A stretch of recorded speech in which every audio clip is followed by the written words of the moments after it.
नमस्कार, ये आकाशवाणी शिमला है। अब आप पूनम शर्मा से कोविड-19 पर विशेष समाचार बुलेटिन सुनिए।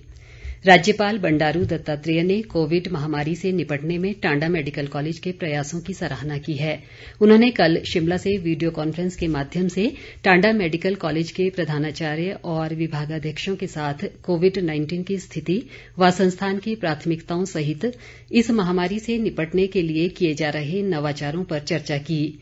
राज्यपाल ने कहा कि कोविड-19 निर्धारित अस्पताल न होने के बावजूद भी यहां स्थिति से निपटने के लिए कड़े प्रयास किए जा रहे हैं।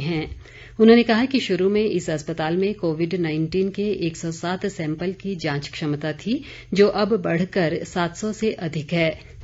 राज्यपाल ने इसे और अधिक बढ़ाने का सुझाव दिया। बंडारू दत्तात्रेय ने मरीजों को एक से दूसरे अस्पताल तक पहुंचाने की परिवहन सुविधा में और अधिक दक्षता लाने के निर्देश दिए। उन्होंने कोविड-19 मरीजों की सही ट्रेसिंग की जरूरत बताते हुए अधिकारियों को प्लाज्मा दान के लिए अलग विभाग शुरू करने का सुझाव दिया। देश में कोरोना संक्रमित मरीजों की स्वस्थ होने की दर 67.62% हो गई है और अब तक 13,28,336 रोगी उपचार के बाद ठीक हुए हैं। मौजूदा समय में देश भर में 5,95,501 कोरोना पॉजिटिव विभिन्न अस्पतालों में उपचाराधीन हैं। कोरोना पॉजिटिव लोगों की संख्या कुल 19,64,537 हो गई है। देश में कोरोना से अब तक 40,699 लोगों की मृत्यु हुई है।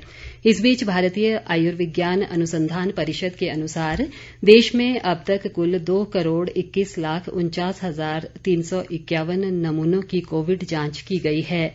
कल देश की विभिन्न प्रयोगशालाओं में 6,64,949 नमूनों की जांच की गई। इस समय देश में 1,366 प्रयोगशालाओं में कोविड जांच की जा रही है। इनमें 920 सरकारी और 446 निजी प्रयोगशालाएं शामिल हैं। जांच के नमूनों की संख्या में लाई गई तेजी और अस्पतालों की व्यवस्था को बढ़ाने के कारण पिछले 2 हफ्तों में संक्रमण से ठीक होने वालों का प्रतिशत 63% से बढ़कर 67% हो गया है।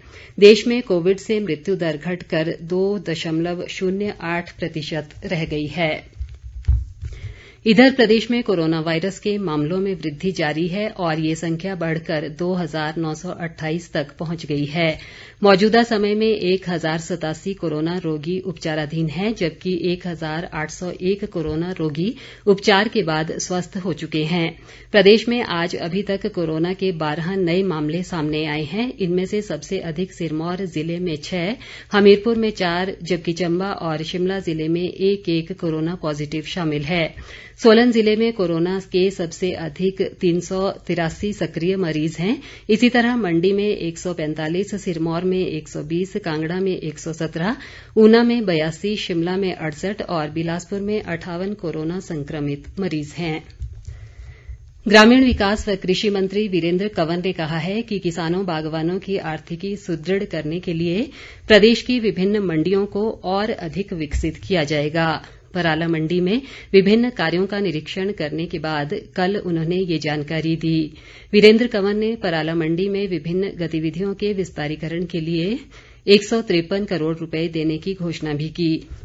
उन्होंने बागवानों व आढ़तियों से कोरोना संकट काल के दौरान राज्य सरकार व स्वास्थ्य विभाग द्वारा जारी दिशा निर्देशों की अनुपालना सुनिश्चित करने की अपील की, ताकि कोरोना संक्रमण से बचा जा सके। सिरमौर जिला के पांवटा साहिब से 2 साल के बच्चे सहित 25 कोरोना संक्रमित स्वस्थ हुए हैं। ये सभी गोविंदगढ़ मोहल्ला के रहने वाले हैं। कोरोना को हराने वालों में 6, 8, 5, 4 व 12 साल के बच्चे भी शामिल हैं। पांवटा साहिब के कोविड केयर सेंटर में भर्ती 33 में से 25 की रिपोर्ट नेगेटिव आ गई है, जबकि शेष की फॉलोअप रिपोर्ट पॉजिटिव है। संक्रमण मुक्त होने वालों में 68 साल का बुजुर्ग भी शामिल है। उल्लेखनीय है कि इस मोहल्ले से संक्रमितों के मिलने का आंकड़ा 250 पार कर गया था। 15 से 31 जुलाई के बीच जिस रफ्तार से मामले बढ़े थे, अब उसी रफ्तार से स्वस्थ भी हो रहे हैं। ये माना जा सकता है कि सिरमौर में रिकवरी रेट अन्य जिलों की तुलना में काफी बेहतर है। इसी के साथ ये समाचार बुलेटिन समाप्त हुआ। हमारा अगला समाचार बुलेटिन आप सुन सकते हैं शाम 6 बजे। नमस्कार।